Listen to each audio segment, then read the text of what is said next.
Hi students, कैसे हो आप सब लोग। उम्मीद करता हूँ सब बहुत बढ़िया होंगे। और आज अपन चैप्टर नंबर 5 एनएलए में फ्रिक्शन पढ़ रहे थे। क्या पढ़ रहे थे?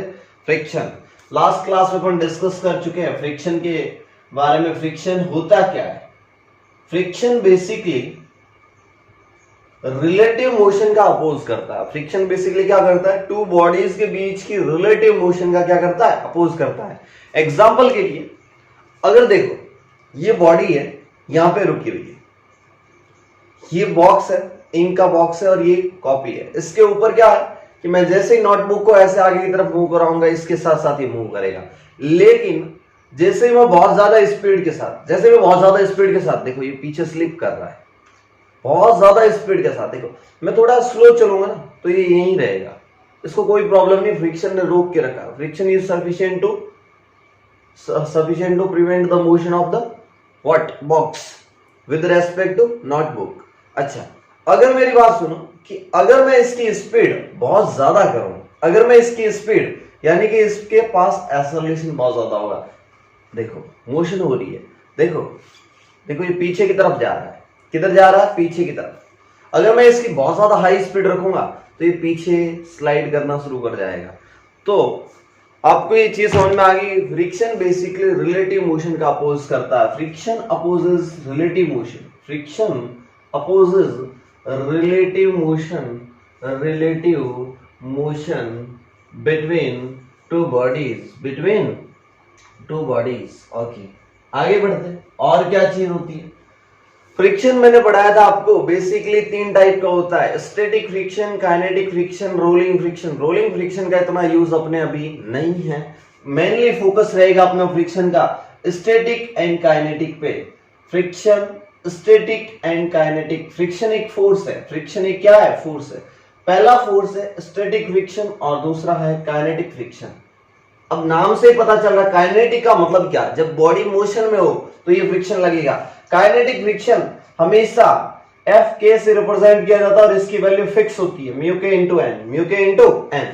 और स्टैटिक फ्रिक्शन की वैल्यू एफ एस, ये बहुत स्मार्ट होता है, एस फॉर स्मार्ट, यानी कि इसकी हमेशा वैल्यू अपनी औकात से कम, औकात मतलब mu S into N, where mu is coefficient of friction, less than 0 और इक्वल भी लगा सकते हैं। तो ये वाली वैल्यू चेंज होती रहती है, जितनी चाहिए उस हिसाब से। क्या समझ में आया? नहीं आया? जब इससे बात नहीं बनेगी तो छोटे भाई को लगा देगा। लास्ट क्लास में बड़ा भाई छोटा भाई समझाया था, मजा आ गया होगा। लास्ट क्लास के क्वेश्चंस किए होंगे ना तो दिल खुश हो जाएगा। चलिए आगे बढ़ते हैं, अपन एक एग्जांपल से शुरू करते हैं। एग्जांपल नंबर 5.7 एनसीईआरटी का सॉल्व एग्जांपल। एनसीईआरटी का सॉल्व एग्जांपल 5.7 क्या बोल रहा है? Determine the maximum acceleration. आपको एक्सेलरेशन की मैक्सिमम वैल्यू डिटरमाइन करनी है। अब देखो मैं क्वेश्चन को शॉर्ट फॉर्म में लिखवा रहा हूं।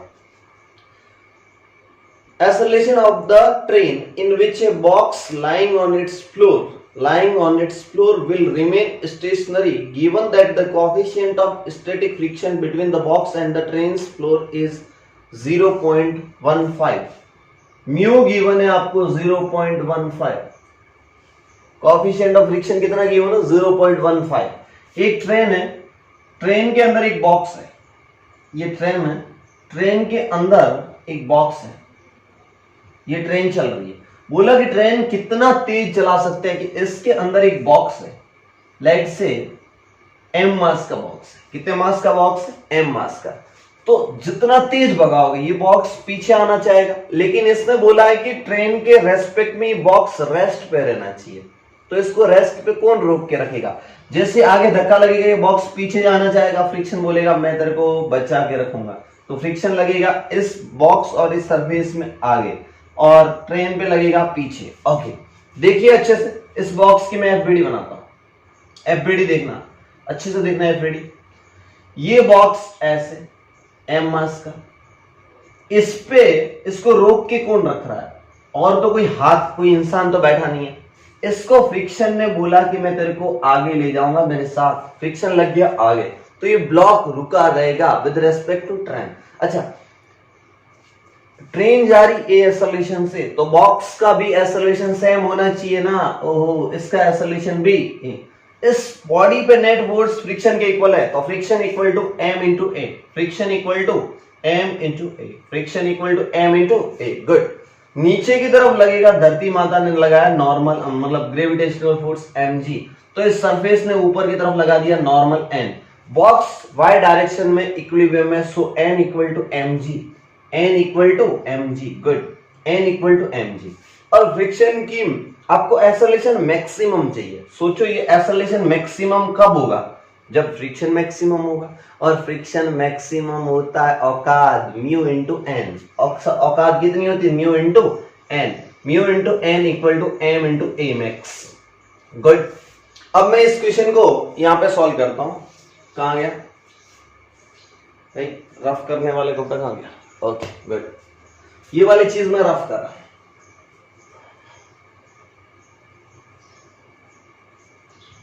लिमिटिंग फ्रिक्शन क्या होता है, maximum value mu S into N, तो mu into N, mu into N, N की वैल्यू कितनी mg, equal to mass into acceleration की मैक्सिमम वैल्यू। गुड। मास से मास कैंसिल हो गया, आपको गिवन ही नहीं था। म्यू की वैल्यू गिवन है 0.15, g गिवन है 10, a मैक्सिमम, तो 10 से मल्टीप्लाई कर दोगे तो 1.5 आ जाएगा, क्योंकि आप 0.15 था ना, 1.5। एक्सेलरेशन मैक्स की मैक्सिमम वैल्यू आ गई 1.5 मीटर पर सेकंड स्क्वायर। क्या आपको ये क्वेश्चन समझ में आया, नहीं आया? देखो फ्रिक्शन तो इसको इस ट्रेन के साथ लेके चल रहा है। क्या समझ में आया, नहीं आया? गुड। फटाक से नोट कर लो, फटाक से ये क्वेश्चन नोट कर लो। नेक्स्ट क्वेश्चन करते हैं अपन। हो गया क्वेश्चन, नोट कर लो तब तक मैं। तो नेक्स्ट क्वेश्चन 5.8।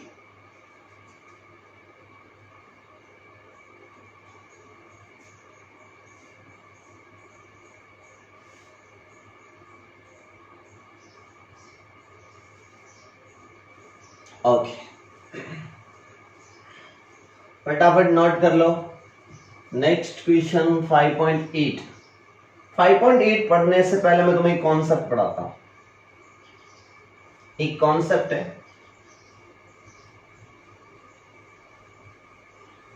कॉन्सेप्ट समझ लो, उसके बाद 5.8 खुद से ट्राई करोगे। कॉन्सेप्ट क्या कहता है, वेज ब्लॉक प्रॉब्लम्स। वेज क्या होता है और ब्लॉक क्या होता है, देखो फिजिक्स में समझने की कोशिश करना। इसको बोलते हैं वेज। ऐसा ये ट्रायंगुलर शेप का एक टुकड़ा होता है, इससे बोलते हैं वेज। क्या बोलते हैं, wedge. Good, this is the wedge. अब समझने की कोशिश करना, इसके ऊपर मैंने m मास का एक ब्लॉक रख दिया। दिस इज द m मास का एक ब्लॉक। क्या है, block. This is the vase and this is the block. Vase is fix. This is vase. और ये क्या है, फिक्स, ये कहीं नहीं जा रहा है। बट ये वाला मास क्या इस पे स्लाइड कर जाएगा? अब स्लाइड क्यों करेगा मैं समझा रहा हूं। मान लो यहां इस सरफेस पे फ्रिक्शन नहीं था, अपन फ्रिक्शन भी लेके देखेंगे, फ्रिक्शन लेस। अभी समझो कि यहां पे कोई फ्रिक्शन नहीं था। गुड। तो क्या होगा, इस m पे नीचे की तरफ, बिल्कुल नीचे की तरफ धरती माता mg फोर्स लगाएगी। धरती माता बिल्कुल नीचे की तरफ mg फोर्स लगाएगी। बच्चे ने बोला यस, नीचे की तरफ बिल्कुल लगेगा mg। Good. Let's say inclination, इस सरफेस का इंक्लिनेशन थीटा है, इस सरफेस का इंक्लिनेशन थीटा है। देखिए ये वाली सरफेस है ऐसे, तो इस पे नॉर्मल किधर लगेगा? बच्चे ने बोला इस सरफेस के जस्ट सर परपेंडिकुलर नॉर्मल लगेगा। मैंने बोला गुड, नॉर्मल लगा एकदम परपेंडिकुलर ऐसे। अब एक और बात करता हूं, इस लाइन को देखना, इस mg वाली लाइन को अगर मैं आगे बढ़ाऊं, dot dot dot dot dot dot dot, this theta तो this 90, so this 90 minus theta, yes और no? This theta this 90 minus theta, अगर मैं इस लाइन को आगे बढ़ाऊं, dot dot dot dot dot dot dot, तो देखो ये पूरा परपेंडिकुलर बन रहा है। तो this theta this 90 minus theta, so this is theta. फिर से समझा रहा हूं, this is theta this 90, so this 90 minus theta, तो थीटा। अरे यार, तो ट्रायंगल समझ में आ गया। अब ये चीज सिखा रहा हूं ना, वो समझना। ये mg नीचे की तरफ फोर्स है, mg क्या है, नीचे की तरफ फोर्स। इसको अगर मैं इसका कंपोनेंट लूं थीटा की तरफ, ये रहा थीटा, इस mg का कंपोनेंट लूं थीटा की तरफ, तो कंपोनेंट आएगा mg cos थीटा, कंपोनेंट आएगा mg cos थीटा। इस mg cos थीटा एक तरफ तो दूसरी तरफ परपेंडिकुलर डायरेक्शन में mg sin theta. Good, this is what mg sin theta.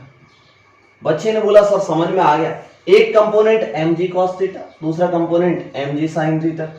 तो अब mg को भूल जाओ, अब mg को क्या करो, भूल जाओ। बच्चे ने बोला गुड सर ये ब्लॉक इस डायरेक्शन में नहीं चल रहा, n की डायरेक्शन में नहीं चल रहा है, मतलब n equal to mg cos theta, n equal to mg cos theta. Equation number 1, equation number 1। दूसरी इक्वेशन क्या बनेगी, इस mg sin थीटा की वजह से ब्लॉक नीचे स्लाइड करेगा, इस mg sin थीटा की वजह से ब्लॉक नीचे स्लाइड करेगा। फ्रिक्शन लेस मतलब म्यू जीरो, यहाँ पे कोई फ्रिक्शन नहीं है, कोई फ्रिक्शन नहीं है तो ये ब्लॉक नीचे आएगा और लेट से इसका एक्सेलरेशन a है। तो क्या मैं इस पे लिख सकता हूं net force equal to mass into acceleration, net force mg sin theta, mass into acceleration. Equation number 2। क्या आपको समझ में आया नहीं आया, ये इक्वेशन समझ में आई नहीं आई? mg sin theta equal to mass into acceleration, n equal to mg cos theta. m से m कट गया, यहां से एक्सेलरेशन की वैल्यू आई g sin थीटा। अगर इस टाइप की फ्रेम हो तो एक्सेलरेशन ऑलवेज कितना आता है, g sin थीटा, यानी कि मास पे डिपेंड ही नहीं करता क्योंकि एक्सेलरेशन में ओनली g और sin थीटा है। जैसे जैसे एंगल बढ़ाओगे acceleration will increase, acceleration will increase. ये कॉन्सेप्ट फटाक से लिख लो। अगला केस लूंगा जिसमें फ्रिक्शन होगा, फ्रिक्शन होगा, अभी फ्रिक्शन नहीं था। चलिए आगे बढ़ते। गुड, नोट हो गया, चलिए आगे बढ़ते। अगली बार मैंने ले लिया फ्रिक्शन, अगली बार मैंने क्या ले लिया, फ्रिक्शन, यानी कि इसका कोएफिशिएंट म्यू है और mu not equal to 0। This बार दिस फ्रिक्शन लेस नहीं है, यहाँ पे फ्रिक्शन एग्जिस्ट करता है। ओके, फ्रिक्शन एग्जिस्ट करेगा तो ये ब्लॉक नीचे आना चाहेगा और फ्रिक्शन को ये बात पसंद नहीं है। अगर ये ब्लॉक नीचे आएगा mg sin थीटा की वजह से तो फ्रिक्शन क्या बोलेगा, फ्रिक्शन बोलेगा तो नीचे नहीं जा सकता, फ्रिक्शन लगेगा पीछे की तरफ, इस सरफेस पे ऐसे फ्रिक्शन लगेगा पीछे की तरफ। फ्रिक्शन क्या करेगा, इस मोशन का, रिलेटिव मोशन का अपोज, क्योंकि ब्लॉक यहां से छोड़ के जा रहा है ना। फ्रिक्शन को तो जुदाई पसंद नहीं है, फ्रिक्शन चाहता है कि दो जोड़े साथ में रहे। अरे यार हर कोई चाहता है ना कि चेंज ना हो। ओहो हो। अब क्या होगा देखना, सिस्टम की एफबीडी देखना, सिस्टम की एफबीडी, एफबीडी बनाना आना बहुत जरूरी है। तो सर पीछे की तरफ इस पे लगेगा फ्रिक्शन, मैंने बोला गुड। नीचे की तरफ सर लगेगा mg sin थीटा, मतलब बिल्कुल सही बात, मैं थीटा एंगल पे बना रहा हूं। और इस तरफ लगेगा सर mg cos थीटा, मैंने बोला क्या बात है, एफबीडी देखते जाना। और ऊपर की तरफ लगेगा नॉर्मल। ओके, अब क्या करते, लेट्स से कि friction is sufficient to prevent the sliding, यानी कि स्लाइडिंग रोकने में सफिशिएंट फ्रिक्शन है। Case first, case first, if friction is sufficient, friction is sufficient to prevent sliding, prevent मतलब समझते हो ना, रोकने में, prevent sliding, स्लाइडिंग रोकने में सफिशिएंट है। ओके, तो क्या होगा, इसका मतलब फ्रिक्शन ने इसको रोक दिया, फ्रिक्शन ने इसको रोक दिया, मतलब friction equal to mg sin theta. Sliding रोक दी मतलब friction equal to mg sin theta. Good, equation number first, equation number first. दूसरी इक्वेशन आएगी n equal to mg cos theta, ये तो इक्वेशन आती है always, n equal to mg cos theta, this equation. अब ये फ्रिक्शन की value mu into N अभी मत रखना, म्यू इंटू एन मत रखना, फिर बोलता हूं म्यू इंटू एन मत रखना, क्योंकि यहाँ पे स्लाइडिंग रोक दी है, यहाँ पे स्लाइडिंग स्लाइड नहीं कर रहा है, तो जितना mg sin थीटा लगेगा उतना ही तो फ्रिक्शन लगेगा, तभी तो ये ब्लॉक आगे पीछे नहीं हो रहा है ना। यस, इतना लिख लो। केस फर्स्ट सब नोट कर लो पोज करके, मैं आगे बढ़ रहा हूं, केस सेकंड बना रहा हूं।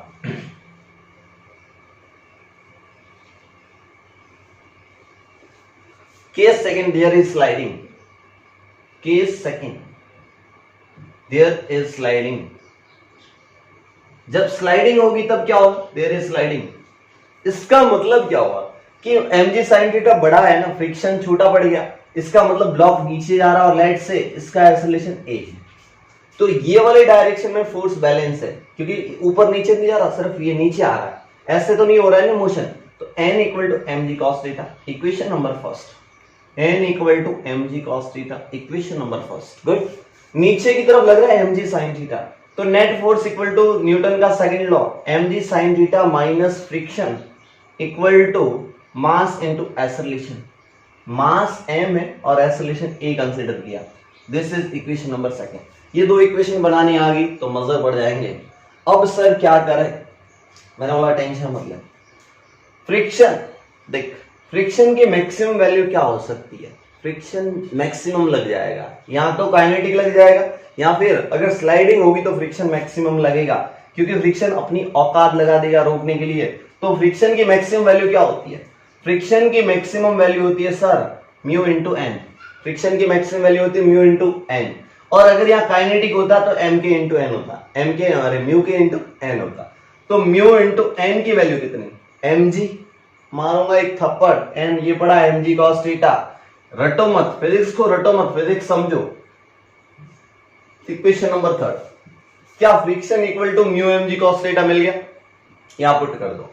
चलिए फटाफट फटाफट फटाफट फटाफट इस साइड में मैं सॉल्व कर रहा हूं। M G sine theta minus friction की value mu M G cos theta. Solving equation 2 and 3, solving by solving equation 2 and 3, by solving equation 2 and 3, क्या अपन ये चीज लिख सकते हैं, M G sine theta minus friction की value mu M G cos theta should be equal to mass into acceleration. बच्चे ने बोला गुड। मास से मास पूरी इक्वेशन में कैंसिल हो गया, कॉमन आ गया ना, मास कैंसिल हो गया, तो यहां से एक्सेलरेशन की वैल्यू मिली तुम्हें जी साइन थीटा, एक्सेलरेशन की वैल्यू मिली जी sine theta minus mu G cos theta, minus mu G cos theta. Yes और नो, यस। सोच ये वाला एक्सेलरेशन देख एकदम सही आ रहा है। अगर फ्रिक्शन नहीं होता मतलब फ्रिक्शन लेस मतलब म्यू जीरो, और जैसे ही म्यू जीरो करो यहां पुट, जैसे ही जीरो ये वाली टर्म जीरो, एक्सेलरेशन ओनली जी साइन थीटा। क्या कॉन्सेप्ट समझ में आया सबको? फटाफट फटाफट लिख डालो, फटाक से कॉन्सेप्ट लिख डालो, बहुत काम आएगा ये कॉन्सेप्ट, बहुत काम आएगा। फटाफट फटाफट लिख डालो, फटाक से कॉन्सेप्ट लिख डालो। वीडियो को पॉज कर लिया करो।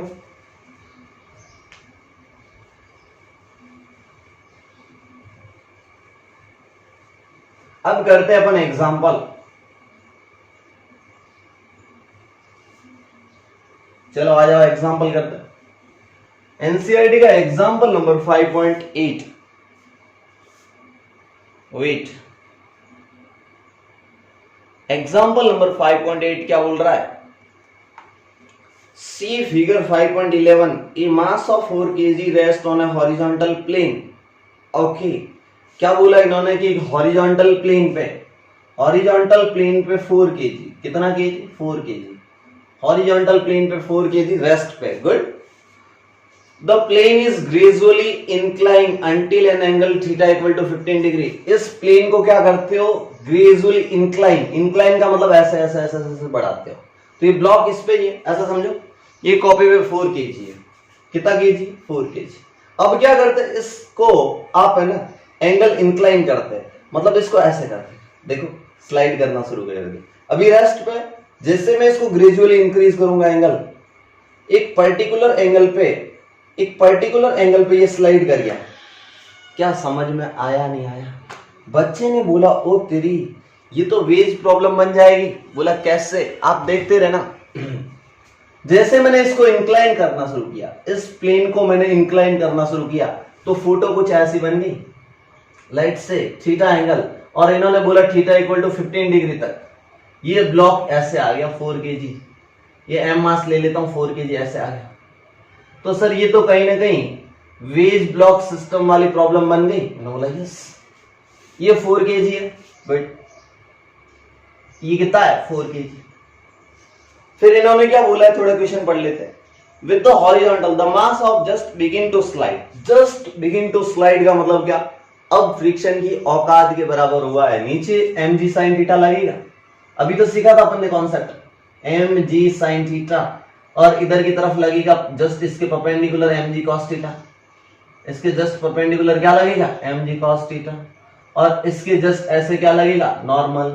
पीछे फ्रिक्शन है तो पीछे क्या लगेगा, फ्रिक्शन, क्योंकि फ्रिक्शन ने तो रोका है, नहीं तो थोड़ा सा एंगल इंक्लाइन करते नीचे आ जाता। फ्रिक्शन की वजह से तो 15 डिग्री तक गया है। ओह सर समझ में आया। What is the coefficient of static friction between the block and the surface? क्या स्टैटिक कॉफिशिएंट होगा, यहाँ पे आपको म्यू निकालना है। इसका कॉफिशिएंट मतलब क्या फाइंड आउट करना है, म्यू कैलकुलेट करना है। एग्जांपल नंबर 5.8 म्यू कैलकुलेट करना है। बच्चे ने बोला सर कैसे करें, मैंने बोला बहुत आसान है। ये बोला है कि जस्ट स्लाइड, क्वेश्चन पढ़ो, just begins to slide. Just begins to slide का मतलब ये जस्ट खिसकने वाला है। खिसकने वाला मतलब पहले फ्रिक्शन और mg sin थीटा बराबर हुए होंगे। बच्चे ने बोला yes, just friction equal to mg sin theta हुआ होगा। Equation number first, just begin to slide, ये क्यों लिखा, just begins to slide, just begins to slide, इसकी वजह से मैंने ये चीज लिख ली। बच्चे ने बोला यस, अगर ये स्लाइड स्टार्ट हो जाता तो mg sin theta minus friction equal to mass into acceleration, अभी एक्सेलरेशन 0 था इसलिए friction equal to mg sin theta लिख दिया। ओके, नॉर्मल तो mg cos थीटा के बराबर होना चाहिए। बच्चे ने बोला ये तो बात बिल्कुल सही है sir, normal should be equal to mg cos theta. Equation number second, अब क्या करना है सर, आपको पता फ्रिक्शन की औकात क्या होती है, म्यू इंटू एन। फ्रिक्शन की औकात म्यू इंटू एन, तो फ्रिक्शन की maximum value mu into N. Mu कितना कैलकुलेट करना है, एन कितना, mg cos theta. Good good good, mg cos theta. Equation number third. Okay, इस म्यू mg cos थीटा को इक्वेशन फर्स्ट में रख सकता हूं, तो by solving equation first and third, by solving equation first and third, क्या मैं ऐसा लिख सकता हूं कि this mu mg cos theta should be equal to mg sin theta. ये फ्रिक्शन की वैल्यू है ना म्यू mg cos थीटा, यहां पे पुट कर दी तो equal to mg sin theta. mg ने mg को उड़ा दिया, mg कैंसल आउट हो गया। आपको म्यू चाहिए तो म्यू को इधर रखो, sin थीटा बटे cos थीटा, sin थीटा बटे cos थीटा क्या बन गया, tan थीटा। ओ तेरी, sin थीटा बटे cos थीटा क्या बन गया, tan थीटा। तो म्यू इक्वल टू आ गया tan theta, mu equal to क्या आ गया, tan थीटा। सोचो mu equal to tan theta आया, म्यू इक्वल टू क्या आया, tan थीटा। तो थीटा की वैल्यू कितनी, 15 डिग्री, तो tan 15 डिग्री फटाक से रख दो, तो mu equal to tan 15 degree आपका आंसर आएगा। और tan 15 डिग्री की वैल्यू कितनी होती है, इन्होंने दे रखी है, फटाक से देख लो। वैसे मैथ्स वाले बच्चे निकाल सकते हैं, लेकिन बायो वाले बच्चों को tan 15 डिग्री 0.27, इसकी वैल्यू कितनी आई, 0.27। tan 15 डिग्री की वैल्यू आई 0.27, और ये किसके बराबर हो जाएगा, इसके बराबर, म्यू के इक्वल। क्या समझ में आया नहीं आया, सच बोलो, समझ में आया नहीं आया। गुड, आगे बढ़ते अपन।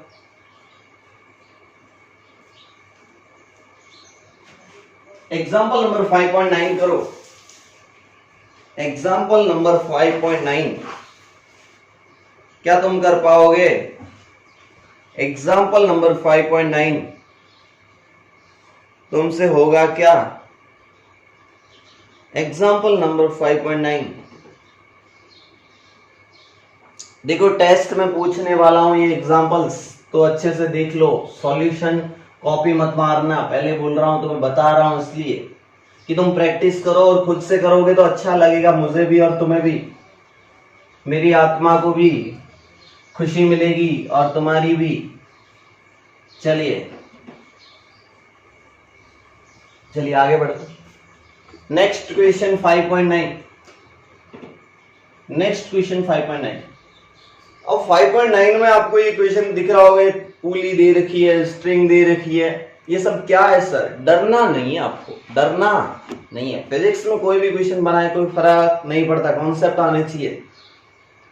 क्वेश्चन बोला 5.9 क्या बोला, what is the acceleration of the block and trolley system shown in a figure 5.12 if the coefficient of kinetic friction between the trolley and the surface is 0.04। मतलब आपको काइनेटिक फ्रिक्शन दे रखा, मतलब trolley चल रही है। Good, what is the tension in string, string में tension कितना होगा, G10 लेना है, neglect the mass of string, मतलब आइडियल स्ट्रिंग है। ओहो हो, ऐसी सरफेस है और यहां पे पुली लगी है। क्या लगी है? पुली। और यहां पे है ट्रॉली। गुड, ट्रॉली थोड़ी करीब बन गई, ठीक है। और ये एक स्ट्रिंग से कनेक्टेड है और दूसरी साइड इसी स्ट्रिंग से एक मास कनेक्टेड है। मास कितना दे रखा है इन्होंने? 3 kg। दिस इज कितना? 3 kg। गुड। और यहां पे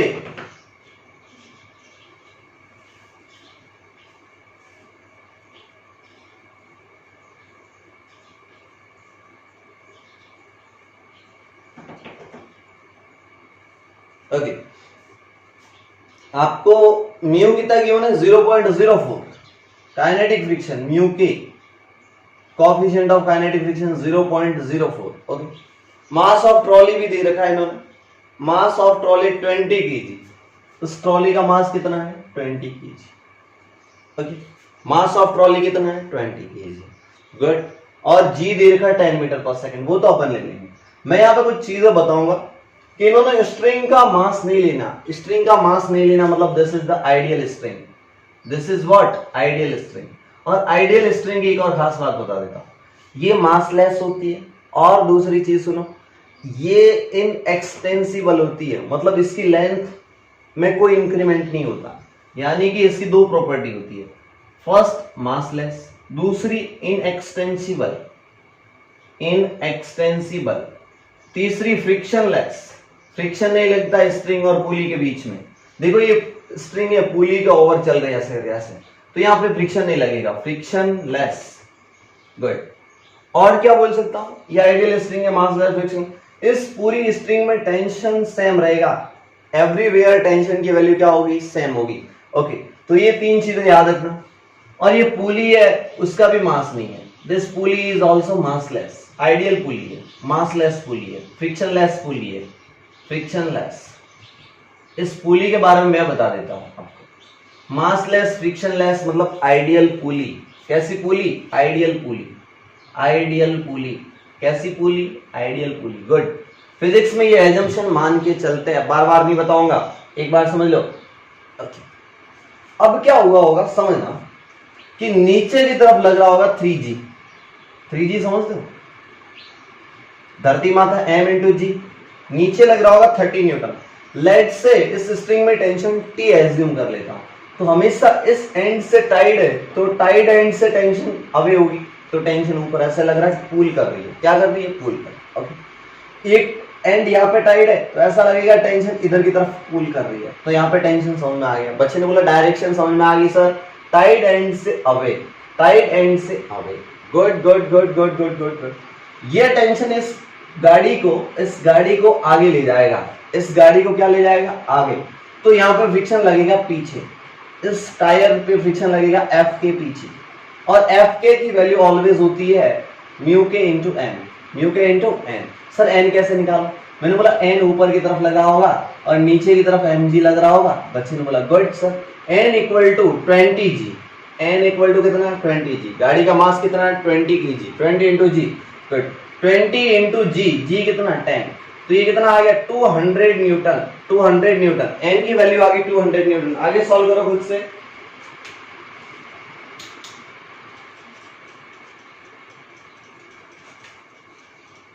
n इक्वल टू 20G, तो n की वैल्यू आई 20 इंटू 10, नीचे आ गया 200 न्यूटन। n की वैल्यू 200 न्यूटन, तो यहां से एफ के की वैल्यू आ जाएगी म्यू के इंटू एन। म्यू के कितना? 0.04, 0.04 इंटू 200। आपको पता है 0.4 से, देखो एक 0 पॉइंट यहां लाएगा, दूसरा 0 पॉइंट हटा देगा, तो 8 न्यूटन आएगा। एफ के कितना न्यूटन आ गया? 8 न्यूटन। अब कौन सी बड़ी बात है? लेट से इसका एक्सेलरेशन नीचे की तरफ है, ये मैंने एज्यूम कर लिया, ये मैंने एज्यूम कर लिया कि नीचे की तरफ है, क्योंकि 3G कितना हो जाएगा? 30 न्यूटन। 3G कितना हो जाएगा? 30 न्यूटन। तो 30 न्यूटन नीचे की तरफ लग रहा है और ऊपर लग रहा है टेंशन T। तो मैं फटाफट इक्वेशन बना दूं, इधर कितना है? 30 न्यूटन। तो 30 लिखो FBD, थोड़ा प्रॉपर वे में करो, FBD of 3 kg, FBD of 3 kg। क्या मैं नीचे की तरफ 30 बोला, गुड, ऊपर की तरफ टेंशन, गुड, नीचे की तरफ एक्सेलरेशन है, तो क्या मैं यहां से इक्वेशन लिख सकता हूं 30 minus T equal to mass into acceleration, equation number first. क्या समझ में आई नहीं आई, बोला गुड। अगला FBD of 20 kg, FBD of 20 kg, ये चीज लिख लो, ये चीज नोट कर लो, मैं रफ कर देता हूं। चलिए FBD of 20 kg, FBD of 20 kg, FBD of 20 kg क्या होगा, एक तो ऊपर लग रहा होगा नॉर्मल, इससे कोई लेना देना नहीं, नॉर्मल और mg से कोई लेना देना नहीं, ये तो अपने आप को बैलेंस कर रखे हैं आपस में, नॉर्मल और 20g बैलेंस। इधर की तरफ लग रहा है टेंशन और पीछे की तरफ लग रहा है फ्रिक्शन, काइनेटिक फ्रिक्शन। लेट से अब ये वाले फोर्स अपने कोई काम के नहीं, ओके, FBD में सारे फोर्स दिखाने होते हैं, इसलिए मैंने वो सब बनाया। और ये भी ये एक्सेलरेशन से आगे जा रहा है, कितने की जो है 20 kg, तो क्या मैं लिख सकता हूं this force minus this force, क्योंकि टेंशन आगे ले जा रहा मतलब बड़ा होगा, good good good good good good. Tension minus kinetic friction should be equal to 20 into A, 20 into A, equation number 2। देखो इस इक्वेशन 1 एंड 2 को ऐड कर दूं तो मेरा काम हो जाए, और काइनेटिक फ्रिक्शन की वैल्यू 8 आई थी, 8 न्यूटन, तो यहां पे लिख रहा हूं second equation, tension minus 8, kinetic friction की वैल्यू कितनी 8 equal to 20 into A, equation number second.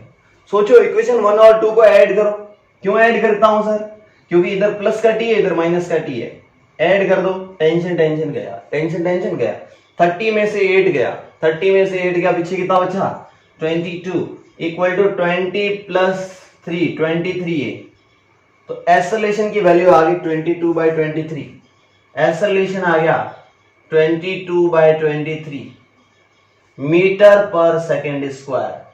Acceleration आ गया, यूनिट लिखना मत मिस करो, एक्सेलरेशन आया 22/23 मीटर पर सेकेंड स्क्वायर। ये यूनिट से आपके एग्जामिनर को पता चलेगा कि हाँ यार बच्चा पढ़ने वाला है, 22/23 मीटर पर सेकेंड स्क्वायर, गुड। जब एक्सेलरेशन मिल जाए ना तो टेंशन निकालना कौन सी बड़ी बात है।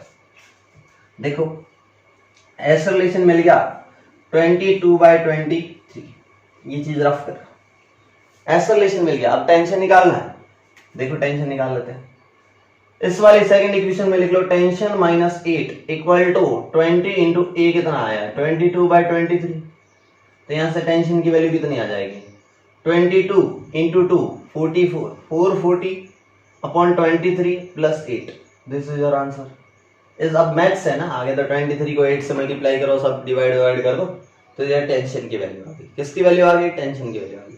तो इस तरीके के क्वेश्चन कोई टफ क्वेश्चन नहीं होते, बहुत आसान क्वेश्चन है, बस आपको FBD आना चाहिए, ठीक है।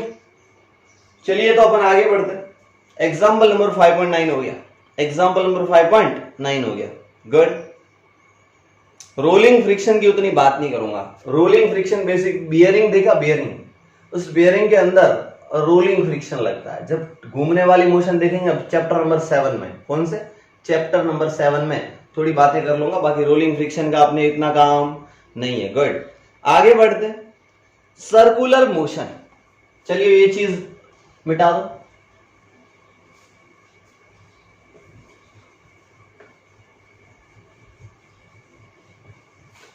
फ्रिक्शन आपको समझ में आ गया होगा एक हद तक।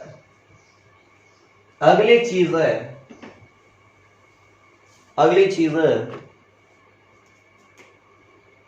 Circular motion.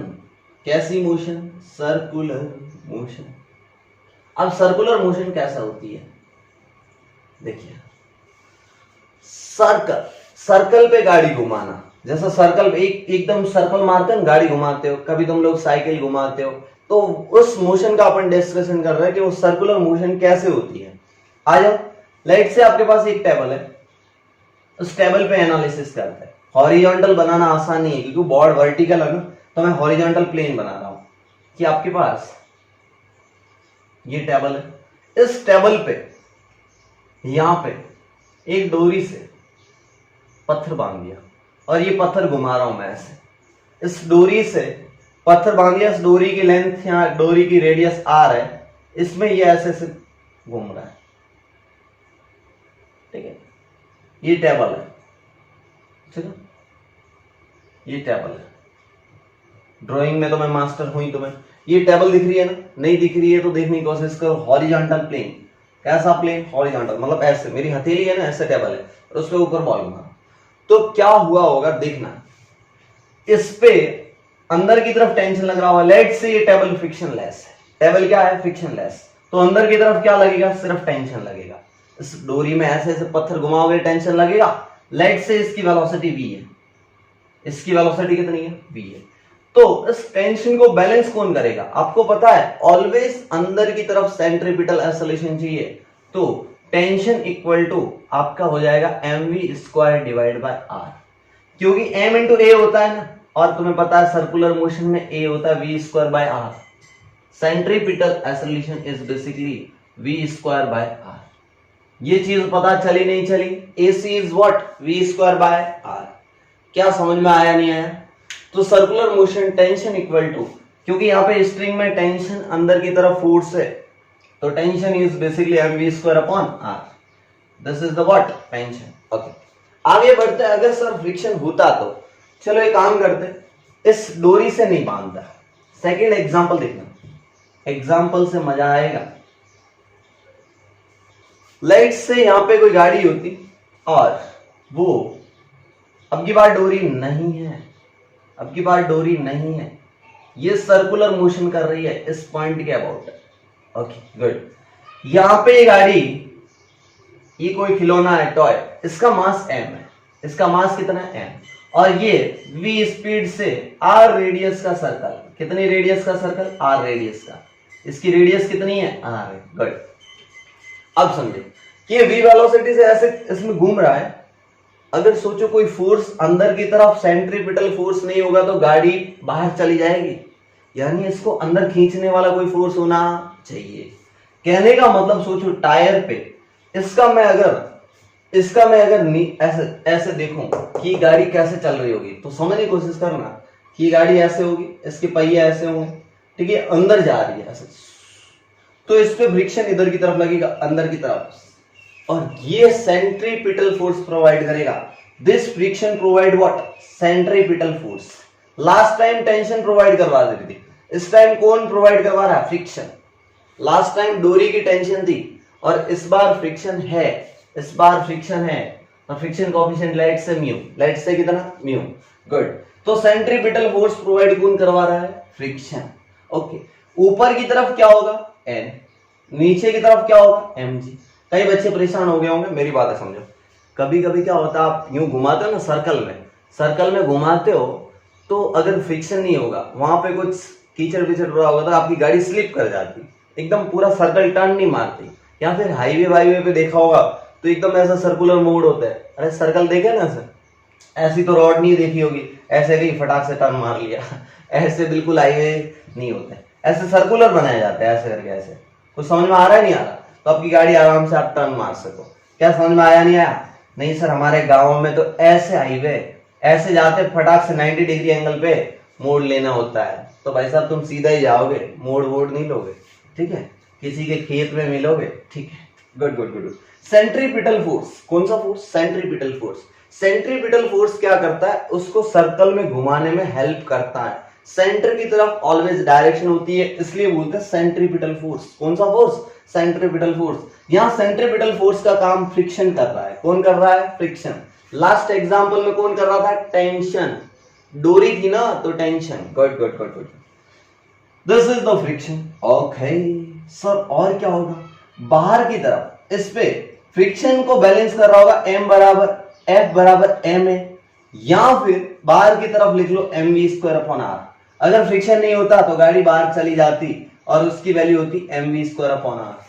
तो फटाक से friction equal to mv square upon r, friction equal to mv square upon r। ये गाड़ी मूव कर रही है तो फ्रिक्शन की वैल्यू किसके बराबर होनी चाहिए? mv square upon r। Otherwise क्या होगा? सोचो, इधर mv स्क्वायर अपॉन r है, इधर फ्रिक्शन है। अगर ये फोर्स दोनों बराबर नहीं होंगे ना, तो गाड़ी ऐसे बाहर चली जाएगी, मतलब सर्कल में नहीं रहेगी। लेकिन अगर ये वाला फोर्स दोनों बराबर, तो गाड़ी ऐसे मोशन में चलती रहेगी। कुछ समझ में नहीं आया? एक इंस्टेंट पे ये फोर्स दोनों बराबर होंगे तभी तो गाड़ी ऐसे चलेगी, फिर वापस ये मोशन चलती रहेगी सर्कल में, क्योंकि ऑलवेज सेंटर की तरफ फ्रिक्शन लगता है। बच्चे ने बोला ओके सर ये कहानी समझ में आई। फ्रिक्शन की मैक्सिमम वैल्यू क्या होती है? Mu into N. फ्रिक्शन की मैक्सिमम वैल्यू क्या? Mu into N equal to M V square upon R. Mu into N कितना? एम जी इक्वल टू कितना आ गया? M V square upon R. M से M cut, V square equal to mu G R. यहां से इस equation से V square equal to R उस साइड भेज दिया, म्यू जी आर या म्यू आर जी। यस और नो? बच्चे ने बोला यस। अगर मेरे को वी चाहिए तो रूट ले लो, वी बराबर root of mu R G. ये स्पीड होती है सेफ स्पीड, इसको बोलते हैं सेफ स्पीड। इससे ज्यादा स्पीड होगी ना तो एम वी स्क्वायर अपॉन ज्यादा हो जाएगा और गाड़ी भाग चली जाएगी। This is what safe speed. कि अगर आर रेडियस का एक सर्कल है उसमें आपको गाड़ी का टर्न मरवाना है तो इतनी स्पीड रखना, इससे ज्यादा रखते ही गाड़ी आपकी स्किड कर जाएगी, ऐसे थोड़ी बाहर चली जाएगी, उस प्रॉपर सर्कल नहीं लेगी। मेरी बात है सुनना, बहुत इंटरेस्टिंग है फिजिक्स यार। उस प्रॉपर सर्कल में अगर गाड़ी को टर्न मरवाना है, पूरा सर्कल कंप्लीट करवाना है, तो इतनी स्पीड रखना, या इससे कम रखा चलेगा, इससे कम रखोगे तो चलेगा क्योंकि फ्रिक्शन एडजस्टेबल है।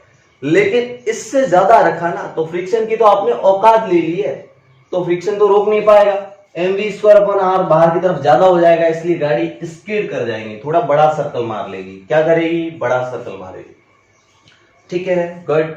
तो ये this is the safe speed, this is what safe speed. क्या आपको समझ में आया नहीं आया? क्योंकि always friction is less than mu into N, तो लेस देन वाली कंडीशन मैंने लगाई नहीं है, आप ये चीज दिमाग में रखना। तो V always mu G R, this is what safe speed, this is what safe speed. तो समझ में आया नहीं आया?